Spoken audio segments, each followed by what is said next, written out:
Nakipagpayapaan sina Tagba Buyak-Usten at Enjana Curek. Ibinahagi ng aktres na tuba magician ng post sa kama kasama ang kanyang boyfriend na si Enjana Curek, na kanyang nakasundo, sa kanyang social media account. Ang aktres na si Tagba Buyak-Usten, na lumabas sa maraming serye sa TV, ay nakipaghiwalay sa kanyang nobyo ng aktor na si Enjana Curek noong Enero.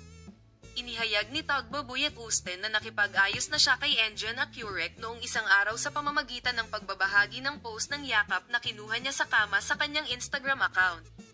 Isinulat ni Tuba Buyak-Usten ang "I love it so much" sa kanyang post. Nauna nang napag-usapan ng aktres ang tungkol sa kanyang relasyon sa isang panayam tulad ng sumusunod, "Our feelings were mutual." Si Enjan ay may restaurant sa Anatolian side. Doon kami nagkita. Ngayon okay na kami, masaya na kami, okay na ang lahat. Bibigyan ka namin ng mga detalye sa paksa, manatiling nakatutok, Colem.